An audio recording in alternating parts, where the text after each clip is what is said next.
నిర్మల్ జిల్లా భైంసాలో PM relief fund చెక్కుల పంపిణీ కార్యక్రమాన్ని ఏర్పాటు చేశారు. ఈ కార్యక్రమానికి మంత్రి పొంగులేటి శ్రీనివాసరెడ్డి హాజరై లబ్ధిదారులకు చెక్కుల్ని పంపిణీ చేశారు. మహారాష్ట్ర ఎన్నికల ప్రచారం ముగించుకుని భైంసా మీదుగా తిరిగి వస్తుండగా కాంగ్రెస్ నేతల ఆహ్వానం మేరకు ఈ కార్యక్రమంలో పాల్గొన్నారు.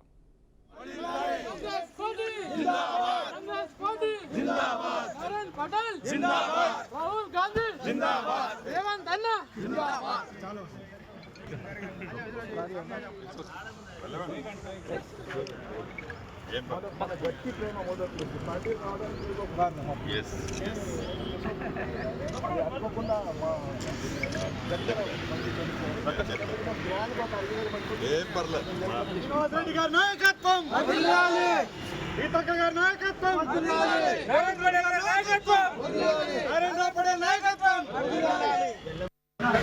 నమస్కారం.